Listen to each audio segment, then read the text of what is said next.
rebuild or the favorites. We here for the latest. South side or the north side. Not tuned to the greatest. Home team for the home teams. Both sides got our own rings. On the mound or the long ball. But we don't put the wrong strings. Yeah. It's that time of the year now. Wrigley or Gantes or the whole league that we hear now. New show with a new mood. Discussions and interviews. Trade rumors that might be. This is Pinwheels and Ivy. Yeah. Hello and welcome to the Pinwheels and Ivy podcast. I'm Mitchell Kaminski, bringing you White Sox talk every Wednesday in the 12 o'clock hour. White Sox coming off a pretty tough loss to the Dodgers last night. Props to whoever stayed up to watch that one. I kind of like these West Coast games because I work a pretty late shift, so it gives me a chance to actually catch the end of these, which I normally can't. Usually I have to come home and then rewatch it on recording, and a lot of times with the White Sox, it's usually not worth wasting your time, especially these past couple of seasons. But White Sox also, though, they came into this series in LA with a little bit of momentum. They played some good ball against the Giants. One of the heroes of that series, Sosa. We're going to get talking about him in just a second. We're also going to be talking about last night's starting pitcher, Shane Smith. He's been kind of one of the most compelling storylines of the White Sox season so far, but he's kind of hit a bit of a rookie road bump, if you will. So we're going to be just talking about his struggles, as well as there's some recent Luis Robert Jr. Trade rumors that just kind of dropped. His value not looking too good right now. That injury certainly doesn't help. We'll be talking about that. And then finally, Colson Montgomery. He was named the International League AAA Player of the Week last week. So we're going to be talking about him too. And when should the Sox call him up? But let's start with the positives here right now. I want to start with Sosa. And Sosa's been really, kind of overlooked on this team this year. And everyone's talking about a lot of these exciting young guys like Chase Maedroth. Obviously, he's getting a lot of attention. Deservedly so. I mean, he had that awesome looking slide the other day against the Giants, just stealing second base. Gave him a little the okie doke, stop and popped up. So he's getting a lot of attention. The Kyle Teals, all these prospects getting attention. Sosa, though, has been kind of, I don't see a whole lot of people talking about him or giving the props he deserves because he's been quietly really good this year. And it's kind of there were signs like the end of last year that something like this could happen. I'm going to pull up his stats from September of last year. The last month of the season, he was kind of on a heater. Let's see if I can pull this up.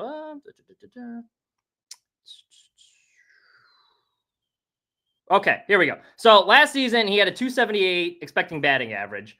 And then in the final month of the season, he slugged 566 with 4 homers. So and that 278 expected batting average, that was in the top half of the league last year. So you're starting to heat up a little bit. And this year, he kind of entered the season in spring training as a potential DFA candidate. He was out of minor league options, so he really needed to make the team to stay on the roster. And I know the White Sox, they didn't want to DFA him and let him go through the waivers. So he kind of had a bit of a longer leash, but he found some success in the Venezuelan Winter League. Came into this year, and after a bit of a slow start, and the numbers were a little bit misleading. And we're going to get into that in just a second, but he's been hitting the ball hard all season, especially as of late. You look at his last 30 games, Sosa is slashing 305, 324, 505. 505 slugging percentage, batting average of 305. During that stretch, too, he's got 4 homers, 13 RBIs.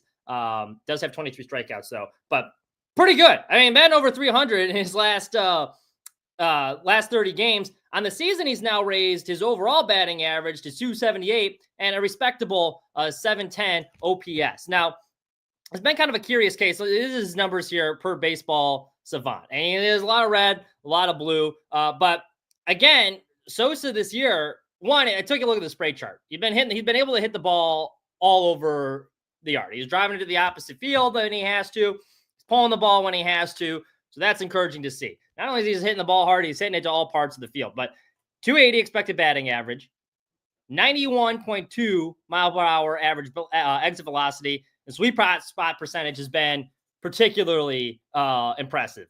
So the sweet spot percentage, for those that don't know, essentially it's just kind of like trying to find the optimal launch angle. The amount of times he's barreling up balls with like the optimal launch angle to give it like distance and the same amount of air. And I believe it's between 8 degrees to 32 degrees, not too technical with it. But Sosa's apparently he's got a good swing, which has been helping drive the ball a lot. Now he's still hitting for a pretty high average despite the fact he's not taking many pitches. The White Sox have been much more patient as a team this year. I think they were like 16th, and they're like middle of the MLB. I believe it was 16th in the MLB in walks, which is a pretty drastic improvement from what we've seen in the past.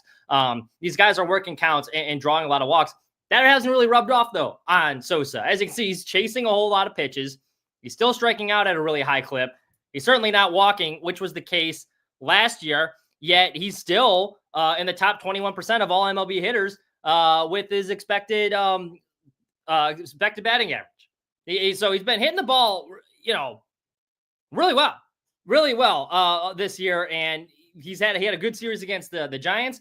He had an RBI, I believe, last night as well. He had a couple hits. He had multiple hits last night against the Dodgers. So I think Sosa, he should be he deserves a little bit more credit than he deserves. And Chuck Garfien had a stat last week too. He's been really successful when he's behind in the count. He was hitting over 300 when he was down 0-2 in the count. And I think he had last week when he posted that stat, 14 hits while being down 0-2. And it's interesting to see.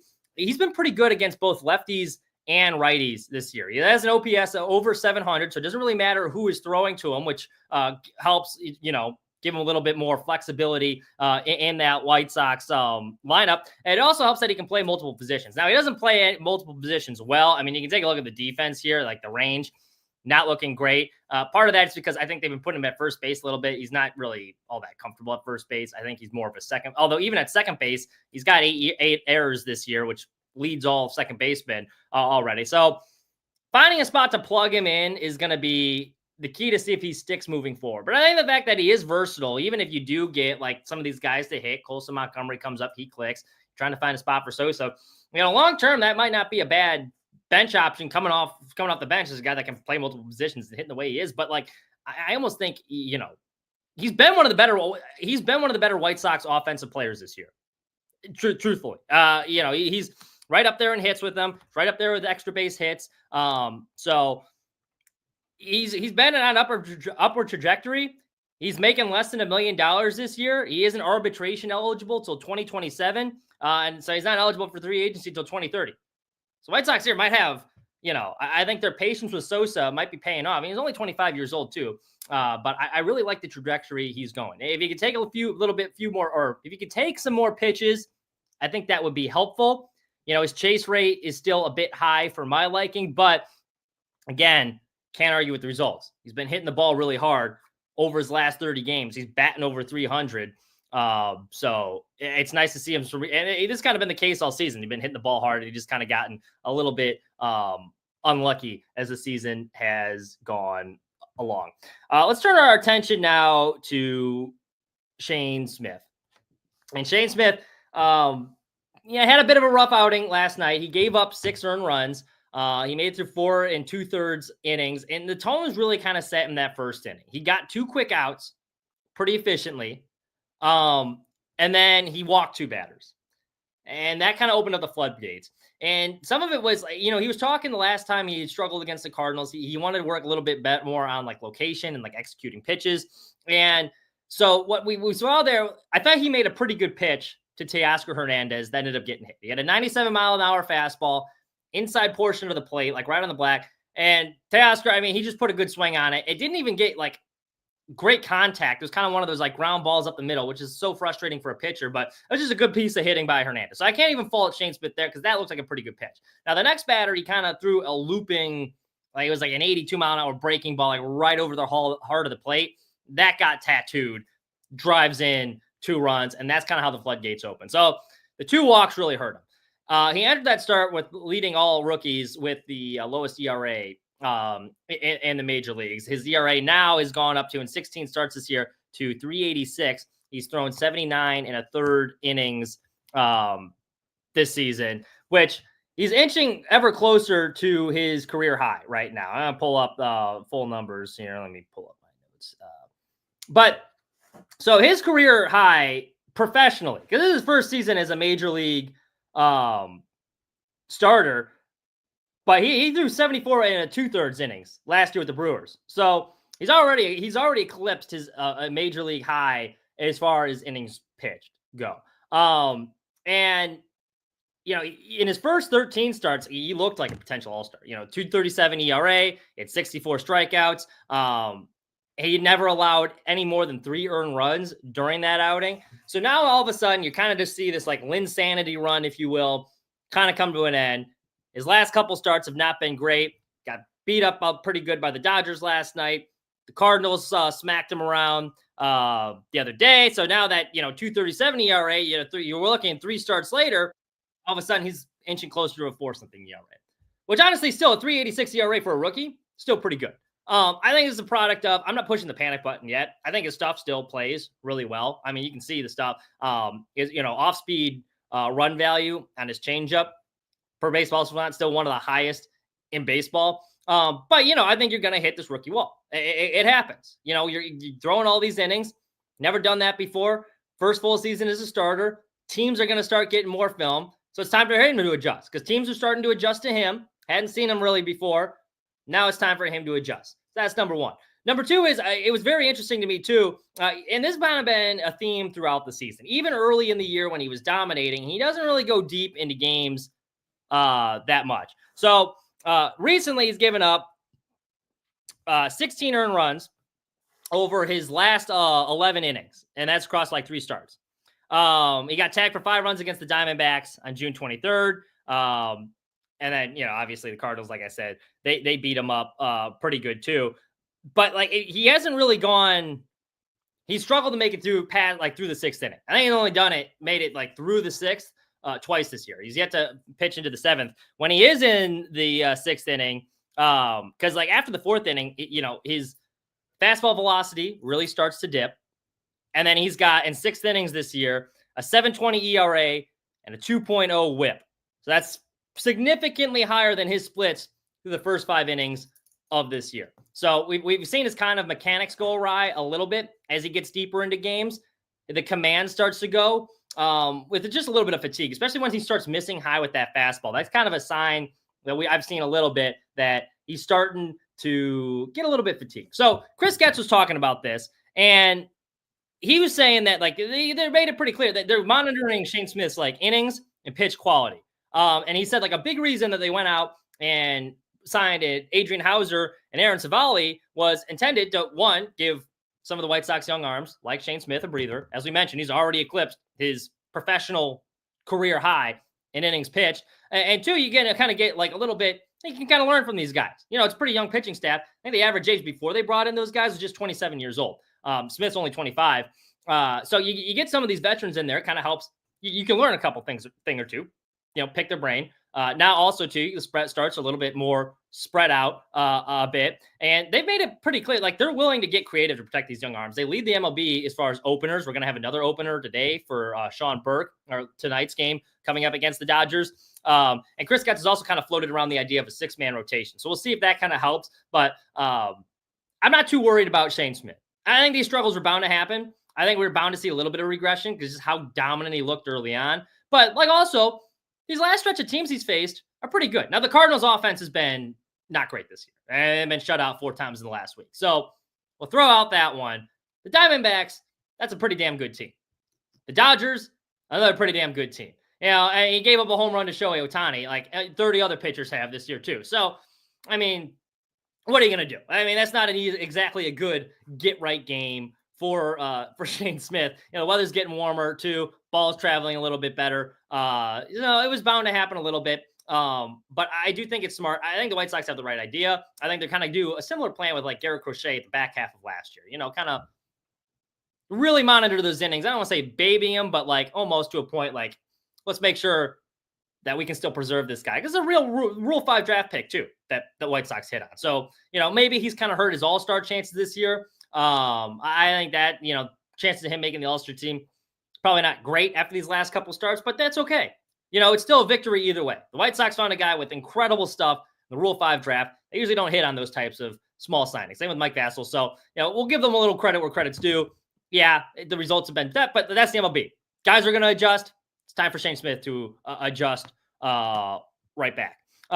Before we get into some of the trade rumor stuff, there is one guy I do want to give a pretty quick shout out to. The White Sox bullpen has been the subject of a lot of criticism, from myself included. It hasn't been great this year. But we're talking about some of these small signings that have panned out. Chris Getz, like, sneakily had a pretty good offseason. A lot of the guys he brought in have been really good players. Like, Talkman has been a great signing for him. He's been one of the better offensive pieces they've had. Obviously, we mentioned Mike Vassell, Rule 5 pick. He's been tearing it up out of the bullpen. Shane Smith had a pretty successful season for him. One of the quieter ones, though, Dan Altavilla. The White Sox signed him to a minor league deal initially in December.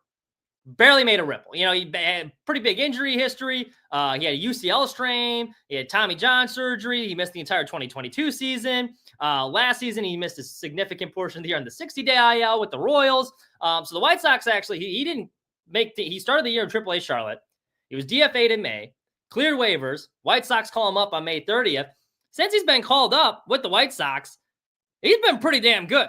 Now, Sunday, he entered in the 6th inning. He had 1 1/3 scoreless frames. He struck out Rafael Devers. That's the 11th scoreless outing for Altavilla this year. So, I mean, he's pitched in 13 games, 14.2 innings, 1.84 ERA during that stretch with a 1.02 whip. Now, interesting with him is the command hasn't necessarily been great. He's throwing a lot of strikes. He's throwing over 60% of his pitches for strikes, yet he's still walking 10% of his batters. So that's kind of curious, but his ground ball rate has been really high so far this year, and opponents are not hitting the ball very hard off him. 35, but basically a 36% hard hit rate. So it's going to be interesting to see if that number, I don't think that's sustainable long-term, given the way he's walking. Like, that walk rate's going to have to come down. But if he can keep getting ground balls, keep getting soft contact, he's shown he can get a pretty high strikeout rate in the past. He has a really good fastball, 97 mile an hour fastball, one of the higher average velocities in Major League Baseball. So that's another sneaky good signing from Chris Getz that I think he could be an impactful piece of this bullpen, especially, these mid to late inning, like 6th, 7th inning type guy. Dan Altavilla, he's, tip of the cap to him. He's been sneaky good for the White Sox this year. All right, let's get into Luis Robert Jr. So John Morosi from MLB Network was on an MLB Network appearance talking about the upcoming trade deadline and the two teams he was focusing on were the Rockies and White Sox. So with the White Sox, obviously, everyone's been talking about Luis Robert Jr. It's dated back to the offseason. White Sox are trying to trade him. It's no secret. They really kind of had to gamble with Luis Robert Jr. Like, he's coming off not great season last year, and now he's having one of the worst offensive seasons of his career. So before he got injured with that left hamstring injury, placed him on the 10-day IL, our center fielder slashing 185, 270, 313 with a 31.4% strikeout rate, a 311 expected weighted on base average, which also ranks in the bottom third of the league, and a 581 OPS. Now, he has increased his walk rate. It's like right around 10%. Does have 26 stolen bases, and he's played pretty good defense for most of the year. But that's still not enough. A 581 OPS, that's an eyesore. A lot of teams are not going to overlook, even with his potential. And then you also have the fact that now he's hurt again, and it's another lower body injury. We've seen him have these before. Missed a good portion of the 2021 season due to a lower body injury, so a bit banged up. And when you look back, and his last good season was 2023. Now we're looking at 2 seasons of, hey, is this who Luis Robert Jr. is? John Morosi said, at this point, it doesn't look like the White Sox are probably going to trade him. Because for the White Sox to trade Luis Robert Jr., they're going to need production, or they're going to need health and production. And right now, candidly, this is Morosi's quote, they don't appear to have any of those things. So he thinks it's unlikely he gets moved at the trade deadline.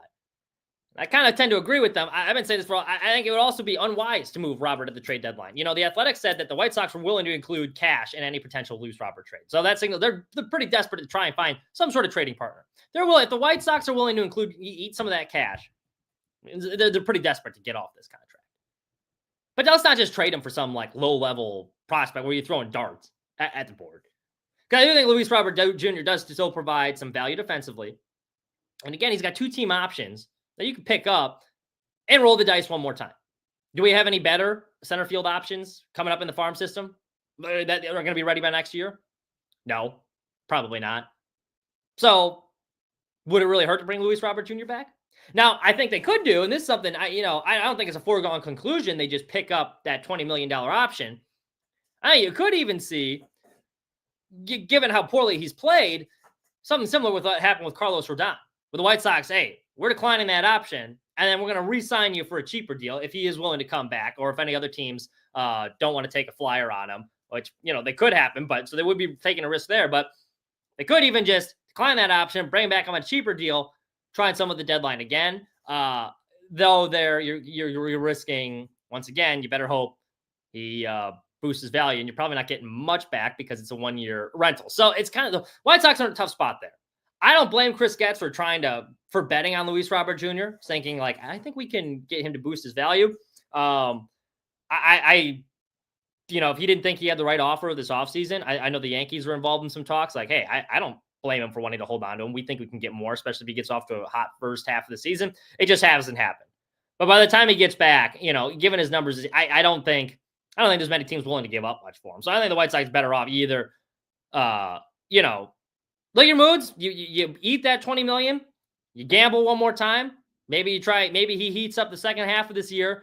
And then you pick up that option so you can try and trade him during this offseason, depending on what he does second half of the year. But the second half is going to be interesting. Now, Morosi did add, and this wasn't necessarily surprising to me, the one pitcher that they do think could get moved is Adrian Hauser. He's kind of emerged as one of the most consistent pitchers in the American League.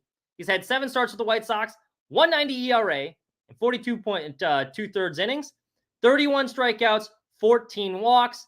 During that stretch, he's got a 3-2 record, which I know win-loss for pitchers, not a huge deal. I do think it is kind of a useful stat for starters. I don't think it's an end-all, be-all, but I value the win a little bit more than most, and a 1.17 whip. His recent, that's going to catch the attention of a couple teams. It also helps that he's been on contenders before. He's with the Brewers, been with the Mets. He's been in competitive situations before. So Morosi thinks he's the guy that could get moved. Now, Morosi could be wrong on this, but I do think he's probably right in the fact that Luis Robert Jr. trade at this point is very unlikely. White Sox aren't going to get anything of value, so might as well gamble again. Hauser, though, especially now you got Savali in there, who can kind of help be that innings eater, because I've said this last week. I don't think Savali's getting traded, despite what a lot of other people think. Not a whole lot of teams in the market for a number 4 or 5 starter who's got an ERA well north of 4. But Hauser, given the way he's pitching, I could see some contenders being interested. And I think you get a decent little return, even though he is a rental. His contract is expiring. But the White Sox have no reason to hang on to him now. The only reason to hang on to him would have been like, hey, we want a veteran in there since Martin Perez is hurt. But you got your veteran in Savali now. So might as well move Hauser. So he thinks Hauser's getting traded, Robert's staying. I do think that's probably accurate, given the way both of them have been playing this year. Finally, I do want to talk about Colson Montgomery. And so there's been a lot of people talking about calling him up. He's just got his he just won Player of the Week for the International League. He had a 2-homer performance over the weekend. So he's been playing pretty good as of late. He just got his OPS up over 700. Is that 710? So that's pretty good. I mean, that's respectable. For a major leaguer, I'd say, that's okay.